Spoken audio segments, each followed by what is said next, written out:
कि हिफाजत हम करें तो करोड़ की चीज़ भी करोड़ की हो सकती है और हिफाजत नहीं करें तो करोड़ की चीज़ भी करोड़ की हो जाएगी। आपने ये अलग अलग नक्शे और ख़ास तौर से देखा जाना ये भी काफ़ी पुराने हैं, इनको सहेजने में ये कहाँ से आपने खरीदे? हिंदुस्तान के लगभग राजपूताना की तमाम रियासतों से संबंधित स्टैम्प पेपर्स और उनके सिक्के मेरे पास हैं।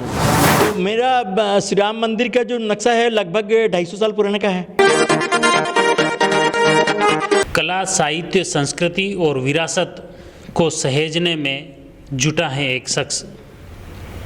जी हाँ, राजसमंद जिले के देवगढ़ क्षेत्र के रहने वाले BL सामरा जी हमारे साथ में हैं। उनसे जानते हैं कि आखिर इस तरह की उनके जो जुनून कहें या उनका शौक़ कहें ये कब से शुरू हुआ और उन्होंने जो उनके कलेक्शन में 50 साल में अलग अलग तरह की चीज़ें इन्होंने संग्रहित की हैं जो वास्तव में देखने के लिए हर कोई कायल हो जाता है। और सबसे पहले उनसे जानते हैं, उनका परिचय लेते हैं कि उनकी ये जर्नी वो कैसे शुरू हुई।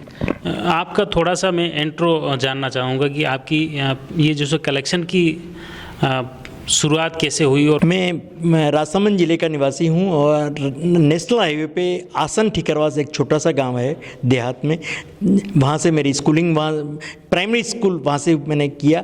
मिडिल स्कूल के लिए हम लोग मतलब 6 किलोमीटर दूर जाया करते थे पैदल। उस दौर में मतलब न तो घरों में गाड़ियाँ थी और न ही कोई साधन व्हीकल का उपयोग मतलब कर सकते थे, पैदल जाया करते थे। और उसके बाद में मैंने हाई स्कूल छापली से किया। मेरे अपने बुआ साहब के पास रह करके, फूफा साहब स्वतंत्रता सेनानी थे, मुझे सानिध्य उनका मिला और वो संस्कार ही मिले।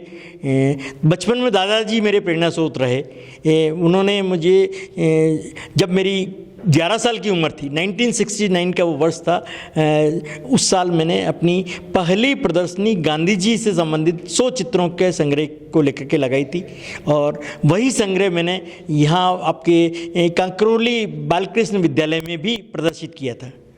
अच्छा, तो ये जो जर्नी लगभग 50 साल आप जैसा बता रहे हैं, 50 साल हो गए इस संग्रह? जी बिल्कुल सही कह रहे हैं आप, 50 साल मुझे पूरा उसका हो गया। और मतलब एक बचपन की उनकी एक प्रेरणा थी, उनकी एक डांट थी, वो मेरे लिए एक टर्निंग पॉइंट बना। उन्होंने हुआ ऐसा था दरअसल कि उन्होंने मुझे एक तांबे का पैसा दिया। किसने? दादाजी ने, जो मेरे प्रेरणा स्रोत रहे थे। वो मेवाड़ की रियासत में कामदार के रूप में सेवारत थे, हर चीज़ को सहेज के रखते थे। बस ये प्रेरणा मैंने उनसे सीखी। ज़्यादा उनका सानिध्य मुझे केवल मतलब अपने बचपन में 11 साल की उम्र तक ही मिल पाया, क्योंकि 1969 में ही उनका देहांत हो गया था। अच्छा। उसके बाद जैसे सबसे पहले आपने क्या क्या चीज़ें सहेजी और उसके बाद जैसे अलग अलग कारवा आपने शुरू किया, वो थोड़े से बताइए। सबसे पहले जो उन्होंने मुझे एक तांबे का पैसा दिया था, वो मेरे लिए एक इंस्पिरेशन कॉइन था।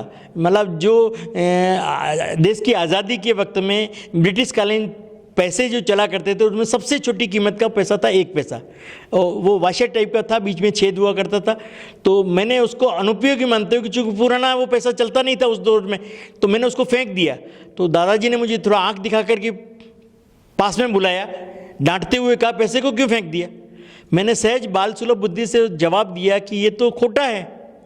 उन्होंने फिर मेरे पुचकारते हुए, सिर पे हाथ फेरते हुए कहा, बेटे पैसा फिर भी पैसा ही रहता है, भले अभी नहीं चलता है, लेकिन वो लक्ष्मी का रूप होता है, उसको ऐसे फेंक करके उसकी बेकदरी नहीं करते। फिर उन्होंने कहा कि हिफाजत हम करें तो करोड़ की चीज़ भी करोड़ की हो सकती है और हिफाजत नहीं करें तो करोड़ की चीज़ भी करोड़ की हो जाएगी। उनका कहना था कि दुनिया में कुदरत ने ऐसी कोई चीज़ नहीं बनाई है जिसकी कोई उपयोगिता नहीं है। भले हम नहीं जानते, लेकिन जो भी कंकड़ पत्थर भी हैं उसकी भी अपनी उपयोगिता है। कुदरत ने कोई बनाया, वनस्पति का एक तिनका भी औषधि हो सकता है। तो तब से मुझे एक जुनून सा सवार हुआ। वो मतलब लोगों को तो ये होता है कि बचपन के शौक जैसे जिम्मेदारियां बढ़ती है छूटते जाते हैं पीछे, लेकिन मेरा वो जुनून में कन्वर्ट हो गया। जो भी कलेक्शन किए, कहाँ से किए, कौन कौन से ज़िले में आप रहे और क्या क्या चीज़ें सहेजी, वो थोड़ी सी। मैं दरअसल अपनी नौकरी के दौरान मतलब राजस्थान के कई जिला मुख्यालयों पे मेरा पोस्टिंग रहा। 3 बार मैं हाड़ौती क्षेत्र में रहा, बारां रहा, छबड़ा रहा, कोटा रहा, झालावाड़ रहा। और इसके बाद में मतलब मेरा भीलवाड़ा ज़िले में शाहपुरा, विजयनगर, इधर पीसांगन, कई स्थानों पे इसका मेरा ट्रांसफरेबल जॉब थी। तो वहाँ से मैंने चूँकि जैसे मैं छबड़ा रहा, जो सबसे सुदूरवर्ती था, वो छबड़ा उस वक्त में मतलब टोंक रियासत का हिस्सा था।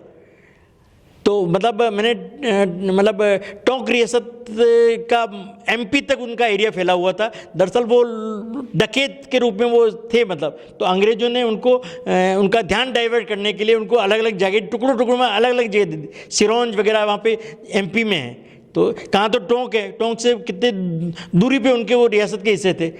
तो वो नवाब थे वहाँ के टोंक। तो उस वक्त में एक टोंक रियासत के एक वकील रियासतकालीन, जिन्होंने अपने जीवन में 60 साल वकालत की, 105 साल की उम्र में मैंने वहाँ के छबड़ा के टाउन हॉल में प्रदर्शनी लगाई थी, उनको व्हील चेयर पर लाया गया था। तो उन्होंने वो प्रदर्शनी देख के कहा कि मैंने अपने जीवन काल में ये चीज़ें नहीं देखी, जितने स्टैम्प मैंने इकट्ठे किए। देखिए मैंने मतलब सिक्के से शुरुआत हुई, तो सिक्के तो ही हैं, डाक टिकट। सिक्के में कहाँ से कहाँ तक हैं? देखिए सिक्के में मेरे पास ब्रिटिश कालीन, मुगल कालीन कोई से, उससे पुराने भी हैं कई, दिल्ली सल्तनत के, या मतलब कुछ सिक्के गुप्तकालीन भी हैं। कुषाण वंश के भी हैं जो हजारों साल पुराने होते हैं।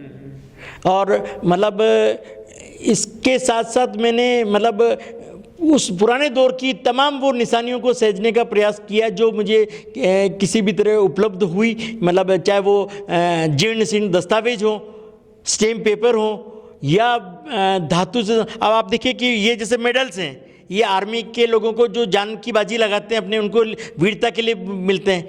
मैंने ऐसे मतलब 150-200 मेडल का भी कलेक्शन किया है। जब आदमी नहीं रहता है तो उनके ये शौर्य के प्रतीक, उन चिन्हों को मतलब वो भी उनको बोझ लगने लगते हैं उनके परिवारजनों को, और वो भी उनको सुनारों को या ज्वेलर्स की दुकान पे बेच देते हैं। वो कहते हैं जब ये कि ये तो चांदी का नहीं खोटा है, तो भी सब ले लो, मैंने कितना मिलेगा, 10, 20, 30 रुपये तक में उनको बेच देते हैं।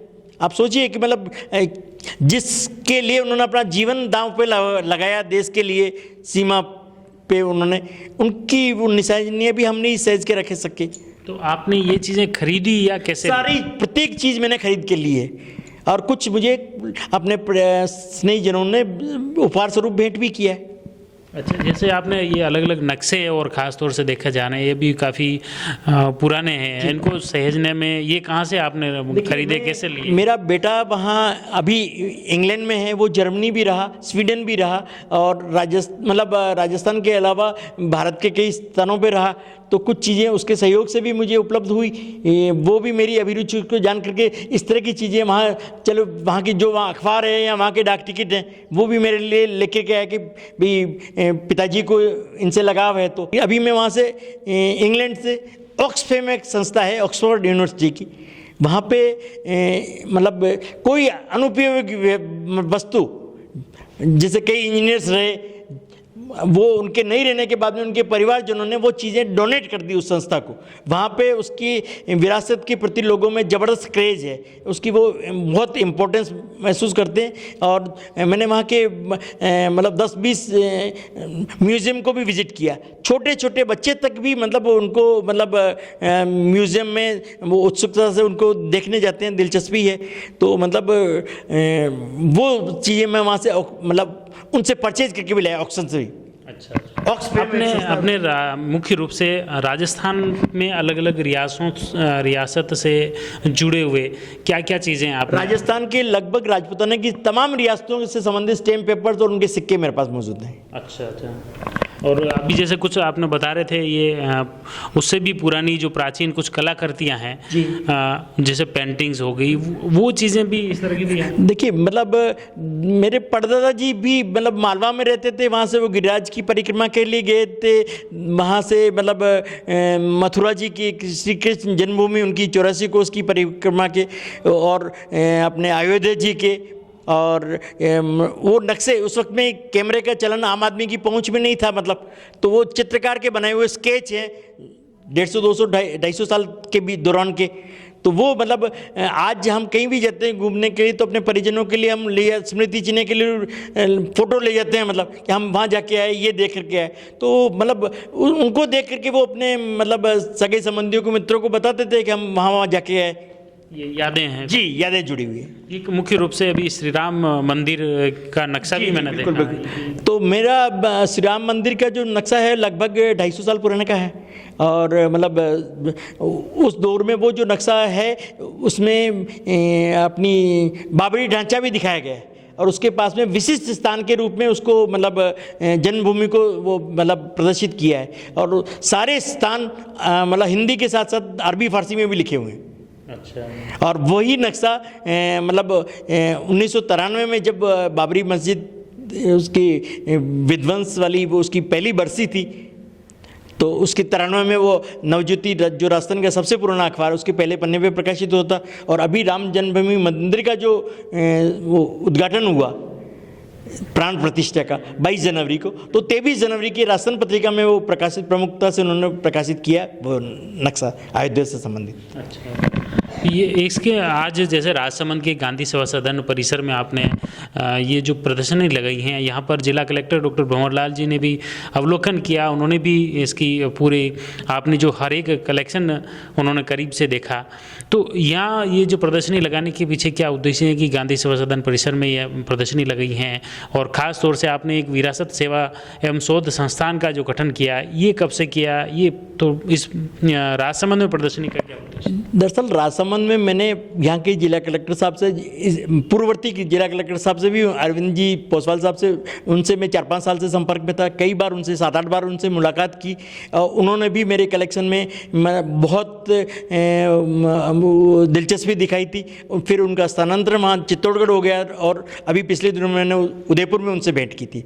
तो यहाँ जब मुझे पता लगा कि कलेक्टर साहब नए आए हैं, तो मैंने उनसे शिष्टाचार भेंट की।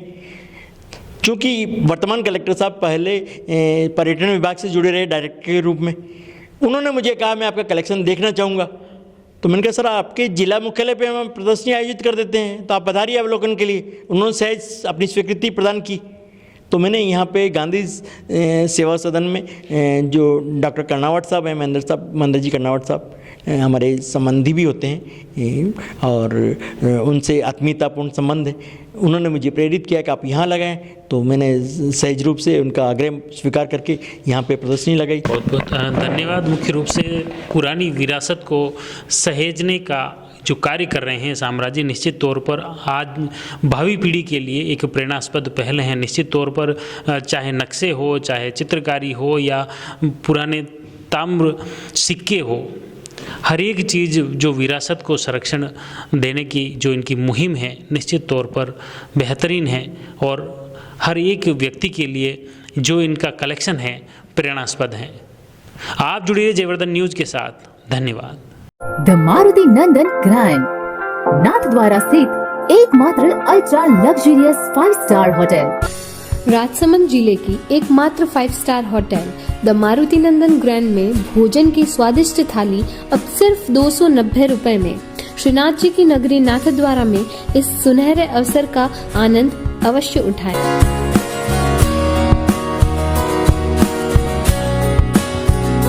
मारुति नंदन ग्रैंड, थिंक नाथद्वारा, थिंक नंदन ग्रैंड।